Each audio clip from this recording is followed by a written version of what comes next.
terlalu berani menurut gue itu. Dia datang ke situ demo yang anti, mengkritik saat luapan kemarahan itu kan sebetulnya luapan kemarahan masyarakat dan mahasiswa lah ya secara umum gitu. Tiba-tiba dia yang tadinya dianggap oleh semua orang itu adalah bagian dari pemerintah datang ke situ bikin konten. Secara sebab gue tahu semua pasti ada sebab. Orang nggak akan melukai orang lain kalau tanpa sebab yang menyakiti, menyakiti secara fisik maupun non fisik ya. Istilah singkatnya ada. Jadi martir. Satu kata itu bisa juga, tapi satu kata. Apa? Apes. Apes ya, ya betul, apes, betul. Kalau lihat momen itu, lu ingat fokus kalau percandaan nih di dalam konteks canda nih. Tidak dalam konteks canda aja. Lu ingat celana dalamnya apa?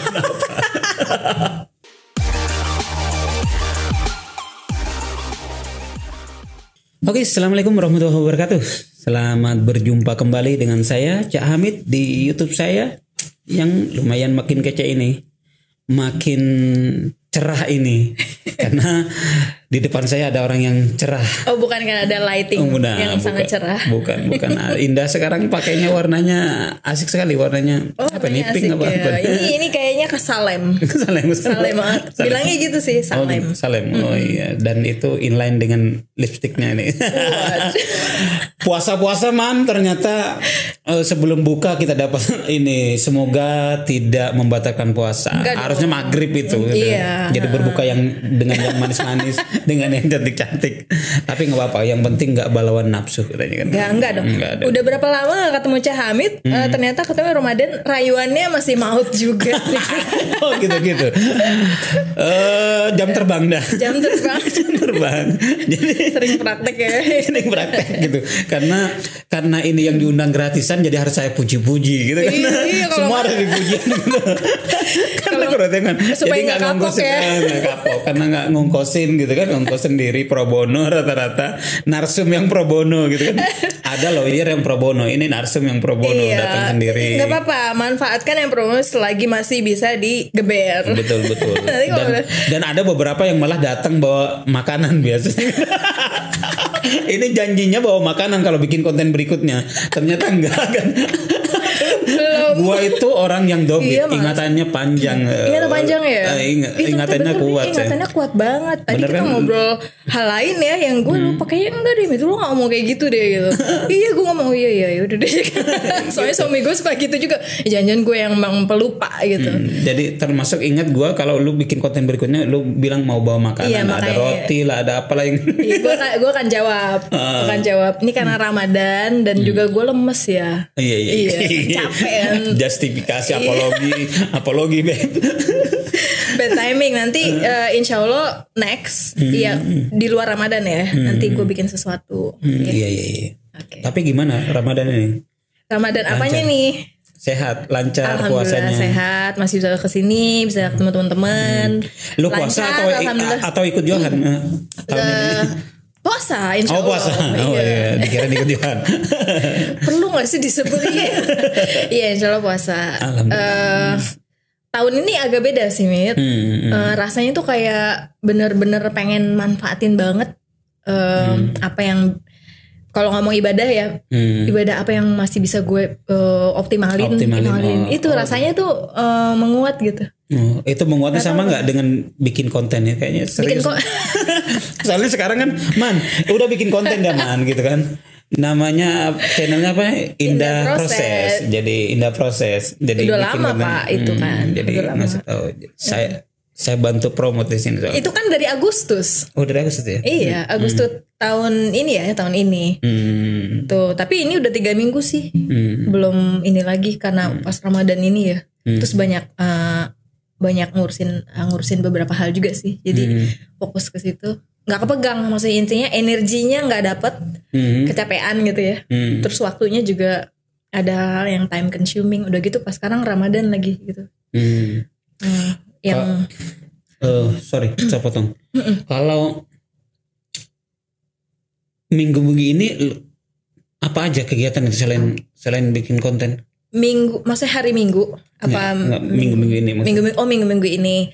Minggu-minggu ini lagi kebetulan ini jadi cerita ya. Gue pengen bikin bukan pengen sih, udah dalam proses mau bikin channel baru lagi. Spill nama nggak ya?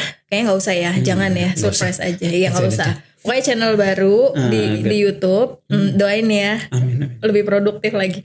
Dan itu bakal lebih serius ditanganin, lebih serius daripada yang sekarang udah jalan kan. Ini kan kayak masih pemanasan. Yang indah proses ini kan pemanasan, kayak warm up gitu. Gue ibaratnya renang, kita testing the water dulu gitu. Tuh ternyata kayaknya udah nyaman gitu. Dan sekarang pengen diseriusin. Sempat give up, sempat hampir dilepas karena gue lagi di persimpangan nih, Met. Di persimpangan gue mau ngerjain apa ya yang harus difokusin gitu, karena nggak bisa beberapa hal jalan bareng gitu. Apalagi di usia sekarang kan harus benar-benar fokus ya. Kalau mau usaha apa ya udah fokusin, nggak mungkin bisa sambil nge-YouTube juga gitu. Sempat hampir give up, hampir lepas. Mau usaha apa? YouTube-nya. Usahanya mulai dari, gue pengen mulai dari nol, dari benar-benar keringet jualan makanan di GoFood.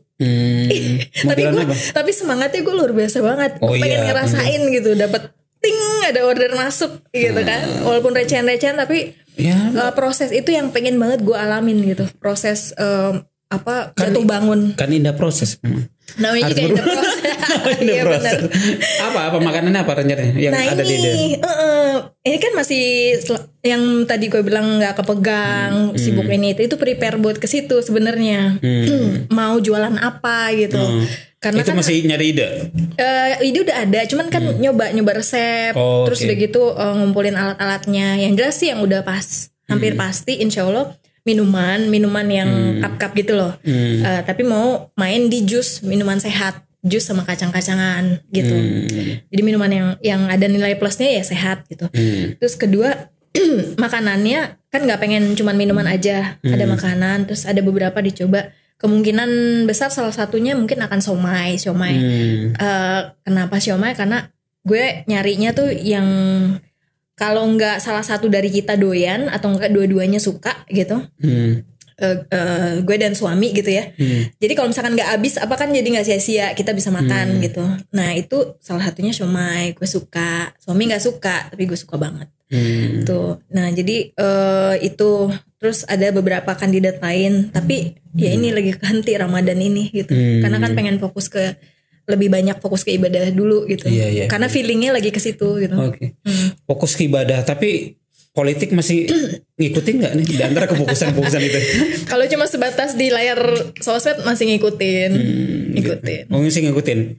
Hasman demo kemarin dengan teman-teman mahasiswa ikut. Hasman ikut. Pakai jaket apa kemarin? Warna apa? Biru dia. Alma-mater Win dia. Hijau ya. Dongker. Biru dongker sekarang. Win biru dongker. Ganti. Oh gitu. Yang kemarin lagi manjat di pagar DPR apa bukan? Bukan. Atau yang lagi lari-larian. Nah, lu ngikutin itu demo itu? Ikutin. Nggak tahu kenapa ya, sekedar ingin tahu sih, nggak bisa dikubur. Di antara demo yang besar itu yang kemudian melekat di kamu tentang apa? Yang poin apa? Angle apa? Angle. Angle-nya apa ya? Tuntutannya sih pasti. Tuntutannya apa sih ini? Mau tuntutannya apa? Bagus-bagus. Cuman ada satu sih kalau menurut gue yang kurang. Apa? Ya, cabut mandatory vaksin. Paspor vaksin, mandatory vaksin sama masker. Boleh nggak sih ngomong gini? Ya boleh. Perlu diedit nggak? Nggak perlu, ngapain harus boleh. Gitu. Takutnya ada yang ngelaporin. Ya enggak lah, santai aja. Siapa sih ya gue? Kita masih speak up. Rem peyek, speak up-nya remah peyek ya. Betul. Itu sih tuntutannya. Terus kalau kasus penelanjangan. Oh itu iya, itu ini kerjaan Nasman dan kawan-kawan bukan ya? Bukan. Katanya sih bukan. Oh boleh ya man. itu lu fokus gimana? Menurut lu gimana itu? Iya. Gue nggak mau bicara tentang demo mahasiswanya. Nanti demo mahasiswanya biar sebenarnya aja gue hadirin di sini. Iya, oke. Gitu. Tentang angle itu, gitu. Menurut lu gimana itu? Kayaknya kalau gue mix feeling ya, campur-campur gitu. Campur-campur apaan gitu? Yang jelas pertama, aduh kayaknya udah nggak bisa diandu ya, udah sekaligus lihat nggak bisa dihapus ya di memori ya. Pertama sih prihatin, yang pasti sebagai manusia dulu sih kayaknya gue perasaannya waktu ngelihat gitu. Lepas dari ini siapa dan gimana sepak terjangnya gitu ya. Gue pertama langsung kayak nggak tega gitu, terus prihatin, duh kenapa sih sampai kayak gini gitu. Maksud gue kalau kita mau ngawal demokrasi, kalau kita mau mau kontribusi ke satu negara yang hak bersuara itu dijamin, kenapa harus terjadi kayak gini gitu, penelanjangan, persekusi fisik gitu ya. Karena kan baik yang pro dan kontra sama topik yang apapun topik yang lagi dijadiin ini ya, itu kan akan sama-sama rugi kalau sampai terjadi kayak gini gitu. Penelanjangan, terus penyiksaan fisik kayak gitu, karena itu akan bisa terjadi ke siapa aja. Betul. Ke pihak manapun gitu. Mau misalkan satu topik yang pro dan kontra, ya bisa aja akan terjadi ke kedua pihak kayak gitu. Kapan akan berakhirnya gitu. Itu reaksi pertama, lebih ke humanity-nya. Terus berikutnya? Terus habis itu gue cenderung akan coba ngelihat dua sisi sih biasanya, apapun gitu. Ini pihak, nah habis itunya humanity ke pihak dia individu, ke AA itu ya. Habis itu gue akan coba ngerti kenapa sih orang sampai kayak gini gitu. Kenapa sih sampai menghakimi, main hakim sendiri kayak gitu. Pasti kan ada sebab akibat. Ada sebab akibat. Iya. Nah, menurut lu gimana? Kalau menurut gue sih ngomongnya tuh gimana ya?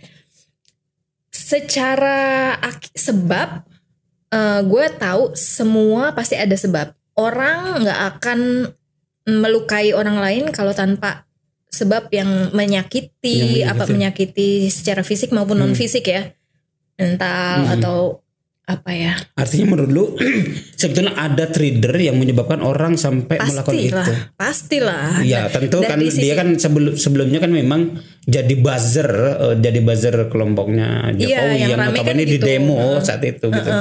Dan terus gue mikir gini, Met, kayaknya kalau lihat kan gue juga nggak terlalu ngikutin si AA ini ya sepak terjangnya, tapi dapat dari kesimpulan di netizen tuh kan, oke, gini gue cek ini, gue cek itu gitu kan, kenapa sih orang dia sering diserang, ternyata karena dia juga sering ada banyak ngelempar statement-statement yang kontroversial, yang kurang sensitif dan lain sebagainya. Dan itu di titik itu gue kayak gue bisa ngerti. Bisa ngerti dan bisa nerima, beda ya. Betul. Bisa ngerti kenapa orang marah, kenapa orang sakit hati, kenapa orang gemes dan lain sebagainya sampai akhirnya terjadi kayak gitu. Tapi juga gue nggak bisa membenarkan kejadian itu. Betul, memahami mengerti bahwa kenapa orang begitu gitu. Bahwa itu nggak dibenarkan, iya gitu. Nggak dibenarkan secara hukum, iya pasti. Secara kemanusiaan juga, iya nggak bisa dibenarkan. Tapi secara sebab akibat, I can see. Gue bisa lihat. Dan memang terlalu berani menurut gue itu, dia datang ke situ demo yang anti, mengkritik saat luapan kemarahan itu kan sebetulnya luapan kemarahan masyarakat dan mahasiswa lah ya secara umum gitu. Tiba-tiba dia yang tadinya dianggap oleh semua orang itu adalah bagian dari pemerintah datang ke situ bikin konten di situ. Itu kan lagi bikin konten kan. Bikin kontennya nggak tahu juga katanya konteksnya gitu, apakah betul-betul memihak atau malah nyinyirin kan juga nggak tahu kan gitu, karena sebelumnya biasanya dia nyinyir gitu kan kayak biasanya gitu. Terus ada kalau nggak salah di salah satu sumber juga nyebut dia kesana justru untuk membela mendukung aksi mahasiswa tentang 3 periode, katanya itu inkonstitusional. Tapi nggak tahu ini sumber ini bener nggak kutipan itu, bener nggak sih itu untuk mendukung. Tapi kalaupun iya, itu kayak bagai pahlawan kesiangan nggak sih? Nah itu, jadi gua itu dulu ketika demo ada tokoh politik datang aja merasa ditunggangin, kita itu merasa tersinggung, apalagi gitu kan. Ini orang yang tadinya di sana gitu tidak berpihak tiba-tiba berpihak ya. Mungkin ada menganggap bahwa ini apa ya, semacam muka dua atau apa gitu lagi. Bisa aja ada tanggapan kayak gitu gitu. Bisa aja. Itu asumsi. Tapi yang poin paling pentingnya menurut lo, ketika tadi bilangnya campur aduk itu perasaan prihatin, perasaan yang lainnya apa tuh? Gemes dan mau dia lucu. Apa? Kalau lucu enggak, coba deh gue inget-inget deh. Kayaknya ke lucu enggak sih, enggak sampai ke lucu, tapi lebih ke kayak gini, gemes ada. Pas gue lihat kan, gue look back gitu ya. kenapa sih? Oh, statementnya kayak gini ya. Oh iya, ada gemas. Terus ada kayak tanam tuai. Secara umum ya, kalau orang menanam sesuatu ya dia akan menuai apa yang dia lepas dari itu, dia tahu apa enggak resikonya sampai akan ke situ, sampai dia hadir ke situ resikonya dia tahu apa enggak, sampai ada analisa bahwa itu ternyata juga bagian dari skenario. Kan tuh kan kita bisa lihat ya di sosmed kan ada aja. Iya, ada yang kayak gitu, bahkan nganggap bahwa itu skenario untuk mengalihkan isu gitu. Kalau gue nggak akan melihat begitu. Ini apes yang kemudian bisa dimanfaatkan mungkin gitu ya. Jadi ini bisa juga. Ini menurut gua Ade Armando ini salah baca mungkin gitu ya, teledor situasi gitu, dianggapnya seperti itu. Dia datang mungkin normal gitu. Bahwa tak ada tragedi itu kemudian dimanfaatkan isu itu untuk jadi liar ya. Untuk bermanfaat, karena habis itu kan media nggak malah lupa terhadap demonya Hasman dan kawan-kawan, malah meliput tentang kekerasannya. Demonya sendiri malah media kayaknya dikit gitu yang terpendam. Nah itu jadi memang ya diuntungkan gitu. Jadi itu kan siapa yang memanfaatkan momentum gitu kan, bahwa itu sengaja kayak dikirim untuk itu. Kayaknya terlalu bodoh, terlalu naif Ade Armando gitu datang ke situ untuk mengorbankan bonyok.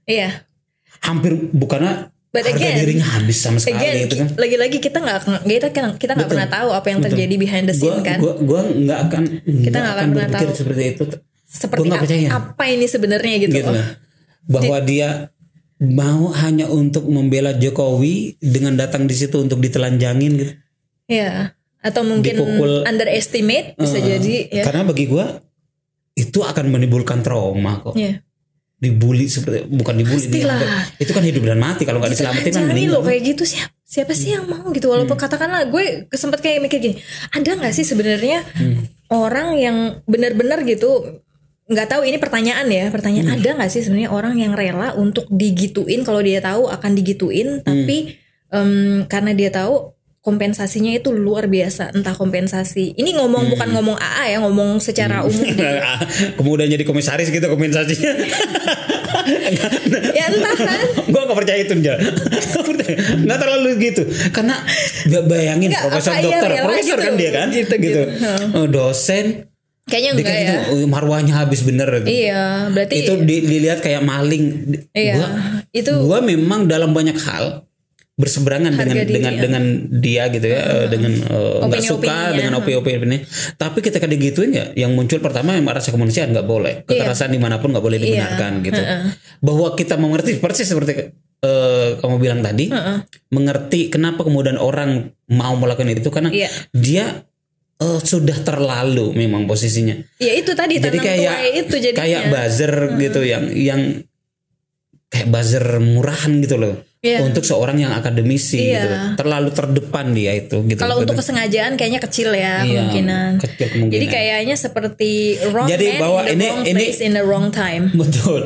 Dia itu nggak menyangka akan seperti itu efeknya, tapi ketika terjadi orang memanfaatkan kan. Ya sudah dibelokin, Mbak. Ya sudah ini bikin bahwa ini kemudian media dibelokkan ke sana gitu untuk menutupin. Ya bisa dia dapat poin di situ, tapi bahwa dia dengan sengaja untuk melakukan itu gitu, nggak mungkin lah, bukan nggak mungkin lah. Istilah singkatnya ada. Jadi martir. Satu kata itu bisa juga, tapi satu kata. Apa? Apes. Apes ya betul, apes, betul, apes. Saya kira kemungkinan itu, ya kan kita lagi ngobrol iseng.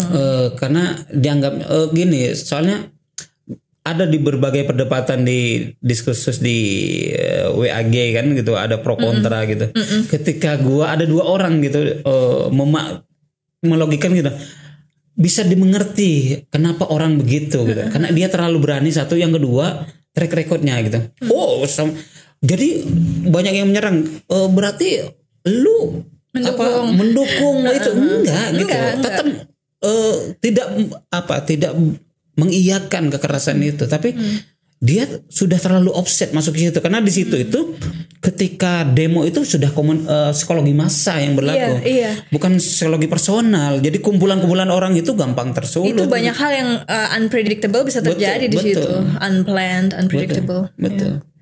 Dan kalau lihat momen itu, lu ingat fokus kalau percanda nih di dalam konteks canda nih. Tidak dalam konteks canda aja. Lu ingat celana dalamnya apa? Kan ada di TikTok gitu kan, ada kadang itu ada kalau cewek seksi. Tapi ini gitu, insensitif gak sih ketawa sama itu? Ya dia bercandain orang banyak hal. Oh iya, dia malah bukan nggak bercanda, dia malah bukan bercanda, serius ya, mencela terus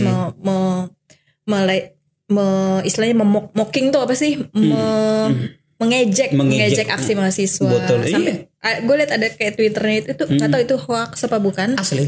Yang mau demo hari ini, kan lagi puasa, entah kalau haus gimana, kalau lapar gimana, apa nggak puasa, itu kan kayak gitu-gitu juga.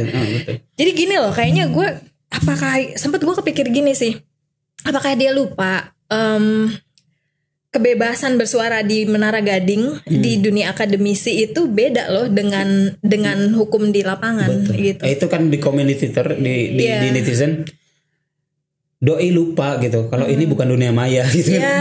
Jadi dianggapnya dunia maya yang bebas gitu. Gitu. Dan gini, saat kita nggak tahu ya ini orang semua setuju, kayaknya nggak semua setuju sih.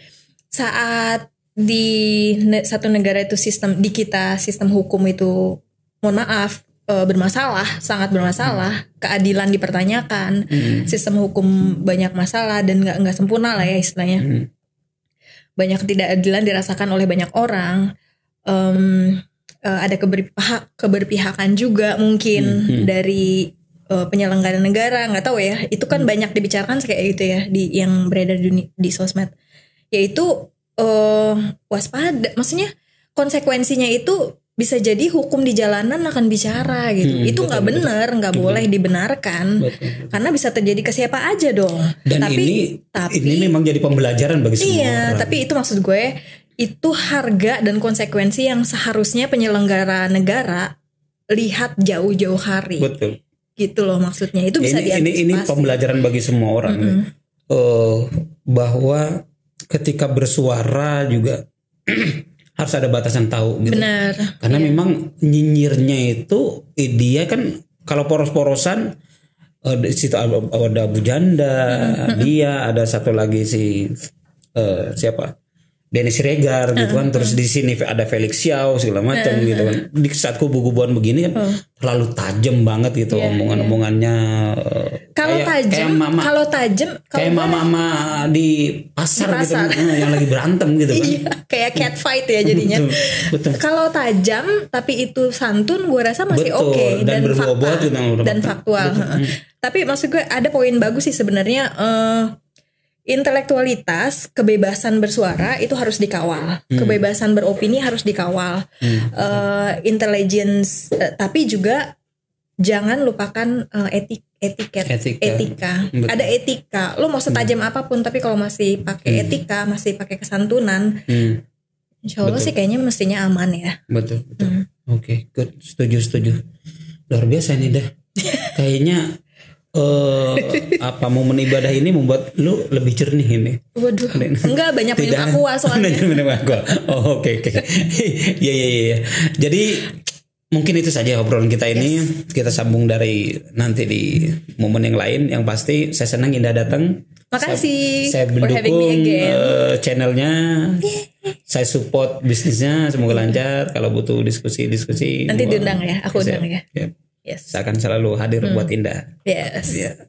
I will be there for you. Oke, begitu itu saja. Saya nggak perlu simpulkan.